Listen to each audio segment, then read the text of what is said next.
नमस्कार दोस्तों, commerce exam गोल में आपका एक बार फिर से स्वागत है।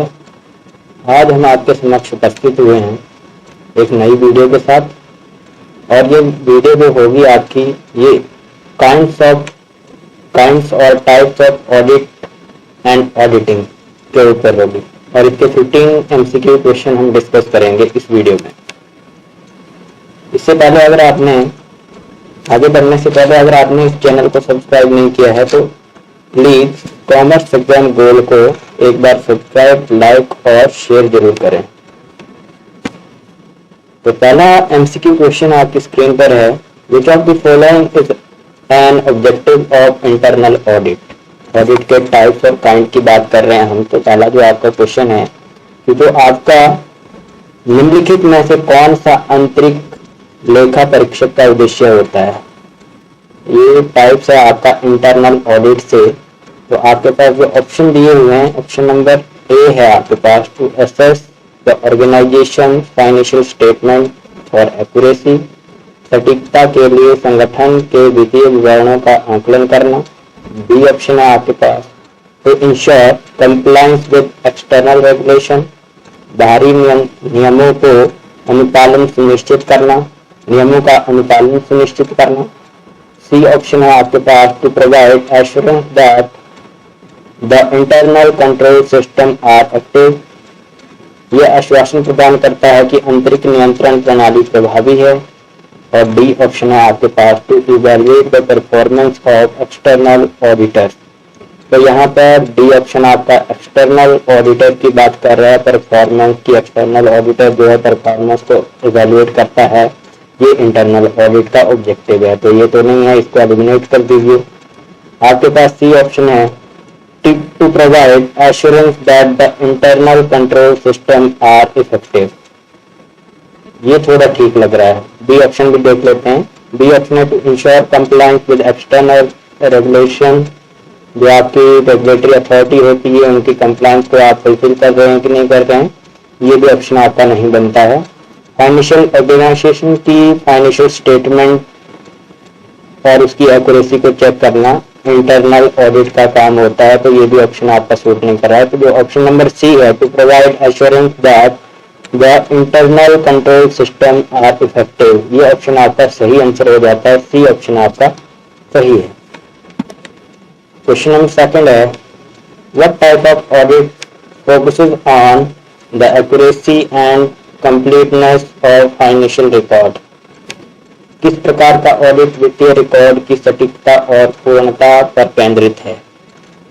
ए ऑप्शन है कंप्लायंस ऑडिट, अनुपालन लेखा परीक्षा। बी ऑप्शन है फाइनेंशियल ऑडिट, वित्तीय लेखा परीक्षा। सी ऑप्शन है ऑपरेशनल ऑडिट, परिचालन पर लेखा परीक्षा। एंड डी ऑप्शन है इंफॉर्मेशन सिस्टम ऑडिट। तो आपके यहाँ पे कंप्लायंस जो आपकी रेगुलेटरी अथॉरिटी या रजिस्ट्रेशन के रिगार्डिंग होता है, तो ये भी नहीं होता है आपका। सी ऑप्शन आपके पास है ऑपरेशनल ऑडिट, तो ये ऑपरेशनल ऑडिट भी इसमें नहीं आएगा, जो आपकी कंप्लीटनेस ऑफ फाइनेंशियल रिकॉर्ड के बारे में बात करता हो। इंफॉर्मेशन सिस्टम ऑफ ऑडिट, इसको भी हम एलिमिनेट कर देंगे। तो जो आपका ऑप्शन नंबर बी है फाइनेंशियल ऑडिट, ये आपका राइट आंसर हो जाता है, बी ऑप्शन। थर्ड क्वेश्चन है, which audit is primarily concerned with whether activity complies with law and regulation। compliance का क्वेश्चन आया है आपको, इसमें आप हिंदी में भी देख सकते हैं इसको। कौन सा ऑडिट मुख्य रूप से इस बात से संबंधित है कि क्या गतिविधियां कानूनी और विनियमों का अनुपालन करती हैं। जैसे मैंने पहले कहा कि रेगुलेशन और कंप्लायंस के रिगार्डिंग है ये, या उसके लॉ के रिगार्डिंग है। तो पहला ऑप्शन हम चेक करते हैं क्या क्या ऑप्शन दिए हुए हैं। ऑप्शन नंबर ए है इंटरनल ऑडिट, आंतरिक लेखा परीक्षा, इसको भी एलिमिनेट कर दीजिए, ये आपका इंटरनल ऑडिट नहीं होगा, कंप्लायंस और रेगुलेशन को चेक करना। बी ऑप्शन है एक्सटर्नल ऑडिट, एक्सटर्नल ऑडिट तो है ये, पर इससे जो आपके कंप्लायंस से रिगार्डिंग या लॉ के रिगार्डिंग ये फुलफिल नहीं करता है। सी ऑप्शन है compliance audit and D option है आपका एनवायरमेंटल ऑडिट। तो एनवायरमेंटल ऑडिट तो होगा ही नहीं, तो आपका जो सी ऑप्शन है कंप्लायंस ऑडिट, ये आपका राइट आंसर हो जाता है, option number C. Question number 4 है, an audit that evaluates the efficiency and effectiveness of any part of organization's operating procedure and method is called a। एक audit जो किसी संगठन के संचालन प्रक्रियाओं या विधियों के किसी भी हिस्से की दक्षता एवं प्रभावशीलता का मूल्यांकन करता है उसे कहा जाता है। ऑर्गेनाइजेशन की एफिशिएंसी और इफेक्टिवनेस के बारे में बात हो रही है, तो यहाँ पे ऑप्शन देख लेते हैं कौन कौन से ऑप्शन है। ए ऑप्शन है आपके पास फाइनेंशियल ऑडिट, ये भी नहीं होगा। बी ऑप्शन है आपके पास ऑपरेशनल ऑडिट, ऑपरेशनल ऑडिट मतलब परिचालन लेखा परीक्षा। सी ऑप्शन है आपके पास compliance audit and D option है आपके पास इंफॉर्मेशन सिस्टम ऑडिट। तो ऑप्शन लगभग सिमिलर ही आ रहे हैं। इसमें से एक जो नया ऑप्शन है वो है ऑपरेशनल ऑडिट। कंपनी की ऑपरेटिंग एक्टिविटी को चेक करना, एफिशिएंसी को चेक करना, इफेक्टिवनेस को चेक करना, ऑर्गेनाइजेशन के ऑपरेटिंग प्रोसीजर को चेक करना, ये जो मेथड होता है ये ऑपरेशनल ऑडिट में आता है, ये इंटरनल ऑडिट का पार्ट है। तो आपका जो बी ऑप्शन है वो राइट आंसर है। क्वेश्चन नंबर 5 है which of the following is not a type of external audit. निम्नलिखित में से कौन सा बाहरी ऑडिट का एक प्रकार नहीं है। Option number a financial audit जिसको वित्तीय लेखा परीक्षा कहते हैं। बी ऑप्शन है कंप्लायंस ऑडिट अनुपालन लेखा परीक्षा। सी ऑप्शन है इंटरनल ऑडिट आंतरिक लेखा परीक्षा और डी ऑप्शन है आपके पास ऑपरेशनल ऑडिट परिचालन लेखा परीक्षा। तो यहाँ पे ऑपरेशनल ऑडिट ये टाइप होता है, कंप्लायंस ऑडिट टाइप होता है, फाइनेंशियल ऑडिट टाइप होता है, पर इंटरनल ऑडिट ये टाइप नहीं होता है। ये आपका इंटरनल ऑडिट जो सी ऑप्शन है ये राइट आंसर हो जाता है। आगे बढ़ने से पहले एक बार से मैं आपको फिर से याद दिलाना चाहूंगा कि अगर आपने कॉमर्स एग्जाम गोल को सब्सक्राइब नहीं किया तो प्लीज सब्सक्राइब करें ताकि आपको आने वाली वीडियो का नोटिफिकेशन मिलता रहे। चलिए तो आगे बढ़ते हैं। 6 क्वेश्चन है आपके पास which type of audit is perform to ensure the accuracy and integrity of organization IT system. निम्नलिखित किसी संगठन के आईटी सिस्टम की सटीकता एवं अखंडता सुनिश्चित करने के लिए किस प्रकार का ऑडिट किया जाता है। ए ऑप्शन है कंप्लायंस ऑडिट, बी ऑप्शन है आपके पास ऑपरेशनल ऑडिट, सी ऑप्शन है फाइनेंशियल ऑडिट। तो ये तीनों नहीं होते हैं। इंफॉर्मेशन सिस्टम ऑडिट जो है आपके आईटी सिस्टम की सटीकता एवं अखंडता को चेक करने के लिए किया जाता है। तो ये आपका इंटरनल ऑडिट हो सकता है, उसी का पार्ट है ये। 7th क्वेश्चन है what is the primary purpose of forensic audit. Forensic audit का प्राथमिक उद्देश्य क्या है।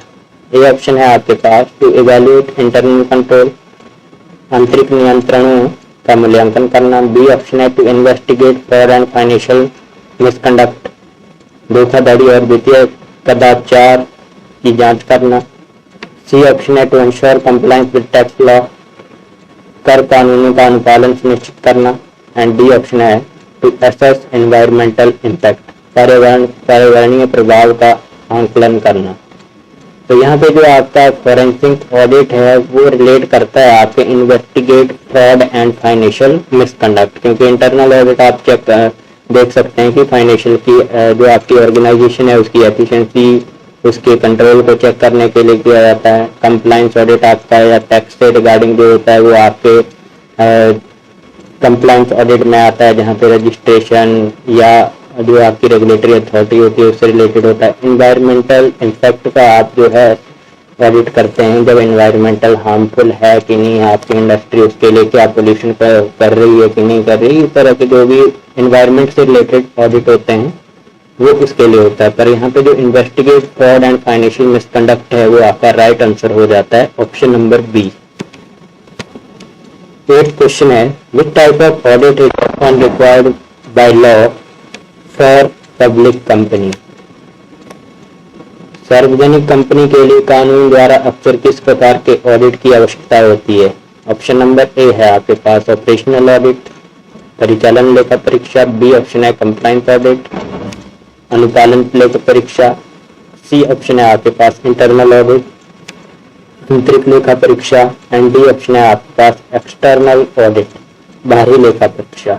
तो जो ये ऑपरेशनल ऑडिट होता है ये ऑपरेटिंग एक्टिविटी को चेक करने के लिए, कंप्लायंस ऑडिट आपका रेगुलेटरी अथॉरिटी के रिगार्डिंग होता है, इंटरनल ऑडिट आपका कंपनी के अंदर की बात होती है जिसको आप कंपनी की एफिशिएंसी को बढ़ाने के लिए या उसकी जो सटीकता है उसको चेक करने के लिए करते हैं। जब एक्सटर्नल ऑडिट जो होता है ये आउटसाइड द ऑर्गेनाइजेशन होता है। कोई गवर्नमेंट कंपनी है या कोई पब्लिक कंपनी है उसकी ऑडिटिंग जो होती है एक एक्सटर्नल जो आपका ऑडिटर होता है उसके द्वारा की जाती है। तो जो आपका ऑप्शन नंबर डी है वो राइट आंसर हो जाता है।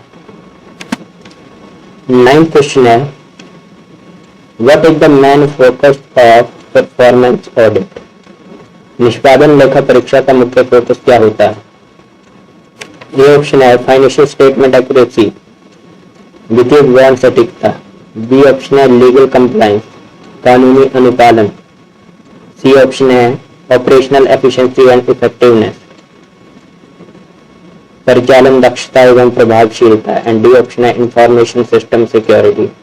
तो आपके जो ये दो ऑप्शन है फर्स्ट वाले इनको आप एलिमिनेट कर दीजिए। फाइनेंशियल स्टेटमेंट, यहाँ फाइनेंशियल की बात नहीं की है, लीगलिटी की बात नहीं की है कि आपने लीगल या टैक्सेशन की कोई बात नहीं हुई है, और आईटी की बात नहीं हुई है। तो यहाँ पे जो आपकी बात हुई है वो परफॉर्मेंस से रिगार्डिंग है। तो वो परफॉर्मेंस कहाँ होती है? ऑपरेटिंग एक्टिविटी में, operation efficiency, operational efficiency and effectiveness में। तो ऑप्शन नंबर सी आपका राइट आंसर हो जाता है।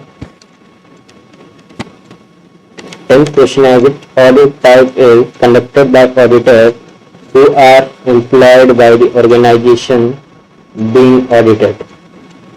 कौन सा ऑडिट प्रकार उन ऑडिटरों द्वारा आयोजित किया जाता है जो ऑडिट किए जा रहे संगठन द्वारा नियोजित होता है?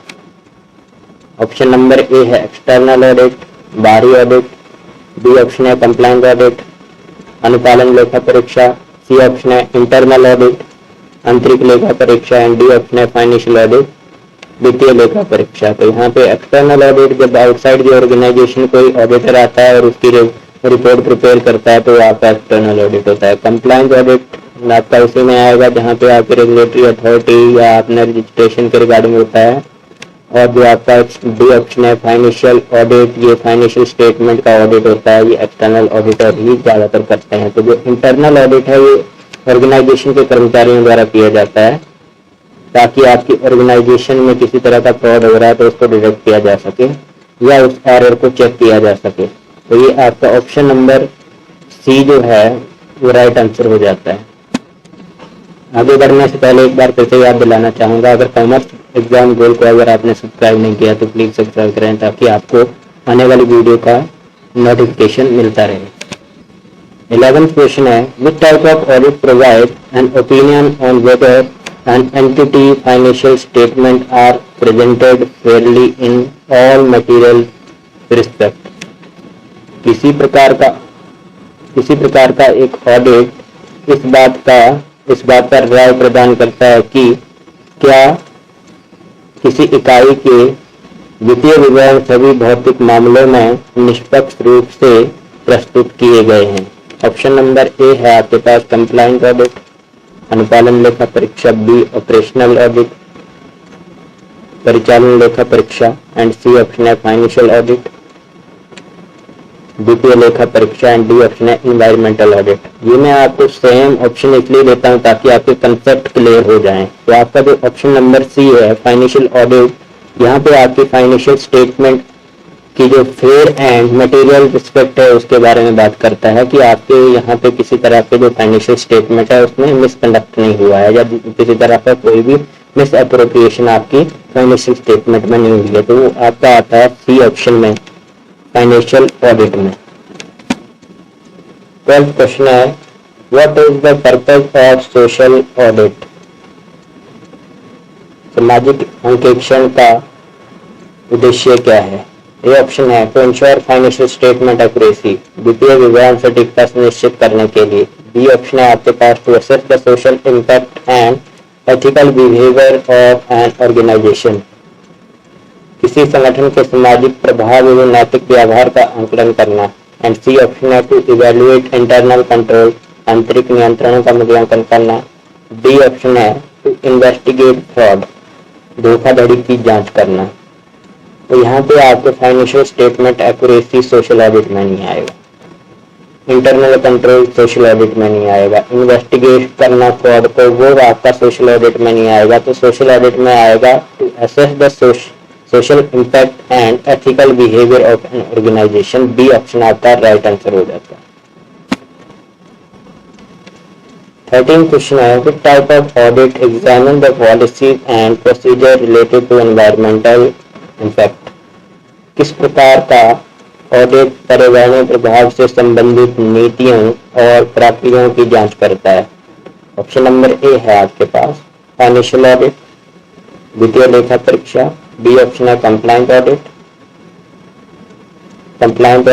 अनुपालन लेखा परीक्षा। सी ऑप्शन है एनवायरमेंटल ऑडिट, पर्यावरण लेखा परीक्षा। एंड डी ऑप्शन है आपके पास ऑपरेशनल ऑडिट, जिसको आप परिचालन लेखा परीक्षा कहते हैं या परिचालन अंकेक्षण कहते हैं। तो बी ऑप्शन आपका जो है यहाँ पे वो तो राइट नहीं बनता है, ये कंप्लायंस के रिगार्डिंग है। ए ऑप्शन आपका राइट नहीं होता, फाइनेंशियल ऑडिट के रिगार्डिंग है। और डी ऑप्शन भी आपका राइट नहीं होता है, वो भी आपका ऑपरेशनल ऑडिट से रिलेटेड है। तो यहाँ पे इन्वायरमेंटल इम्पैक्ट की बात की है तो इन्वायरमेंटल ऑडिट, सी ऑप्शन आपका राइट आंसर हो जाता है। 14 क्वेश्चन है, an audit that look into the future and provide recommendation for improvement is called। एक ऑडिट जो भविष्य को देखता है और सुधार के लिए सिफारिशें प्रदान करता है उसे कहा जाता है। ए ऑप्शन है फाइनेंशियल ऑडिट, वित्तीय लेखा परीक्षा। बी ऑप्शन है पर्सपेक्टिव ऑडिट, संभावित ऑडिट। सी ऑप्शन है आपके पास ऑपरेशनल ऑडिट, परिचालन लेखा परीक्षा। एंड डी ऑप्शन है आपका रिट्रोस्पेक्ट ऑडिट, पूर्वव्यापी लेखा परीक्षा। तो यहाँ पे आपका वित्तीय लेखा परीक्षा या फाइनेंशियल ऑडिट नहीं होगा। ऑपरेशनल ऑडिट आपका यहाँ पे ऑपरेशन से रिगार्डिंग नहीं है। रिट्रोस्पेक्टिव ऑडिट यहाँ पे पूर्वव्यापी लेखा परीक्षा, ये ऑप्शन नहीं बनता। तो जो आपका ऑप्शन नंबर बी है, जहाँ पे आपका प्रोस्पेक्टिव ऑडिट है कि आप प्रोस्पेक्टिव की बात कर रहे हैं कि आने वाले फ्यूचर में आपने क्या करना है, किस तरह की इंप्रूवमेंट करनी है, वो आपका प्रोस्पेक्टिव ऑडिट में आएगा। तो आपका बी ऑप्शन राइट आंसर हो जाता है। 15 क्वेश्चन है आपकी स्क्रीन पे, which type of audit involve the assessment of the risk management process with an organisation. किस प्रकार के ऑडिट में किसी संगठन के भीतर जोखिम प्रबंधन प्रक्रिया का मूल्यांकन शामिल होता है? ये ऑप्शन आपके पास है फाइनेंशियल ऑडिट, वित्तीय लेखा परीक्षा। बी ऑप्शन है कंप्लायंट ऑडिट, अनुपालन लेखा परीक्षा। सी ऑप्शन है ऑपरेशनल ऑडिट, परिचालन लेखा परीक्षा। एंड डी ऑप्शन है रिस्क ऑडिट, जोखिम लेखा परीक्षा। तो यहाँ पे आपकी जो वहाँ पे असेस ऑफ रिस्क मैनेजमेंट की बात की गई है, तो यहाँ पे आपका जो डी ऑप्शन है रिस्क ऑडिट, ये राइट आंसर हो जाता है, डी ऑप्शन। तो ये जो 15 क्वेश्चन थे आपके टाइप ऑफ ऑडिट और काइंड ऑफ ऑडिट थे, इनमें से आपके क्वेश्चन जो है आने वाले किसी भी एग्जाम में पूछे जा सकते हैं। ऑडिटिंग का है, चाहे आपका अकाउंटेंट का, जूनियर अकाउंटेंट का है, चाहे आपका किसी भी तरह का कोई यूजीसी के एग्जाम है उसके भी ये पूछा जा सकता है। तो अगर आपने ऐसे आने वाली ऐसी ही वीडियो को अगर आप चाहते हैं कि ऐसी कोई हमें वीडियो मिलती रहे, तो अपडेट मिलता रहे, तो इसके लिए आपको हमारे इस चैनल कॉमर्स विज्ञान गोल को सब्सक्राइब करना पड़ेगा, ताकि आपको आने वाली वीडियो की नोटिफिकेशन मिलती रहे और लाइक एंड शेयर करना ना भूलें। धन्यवाद।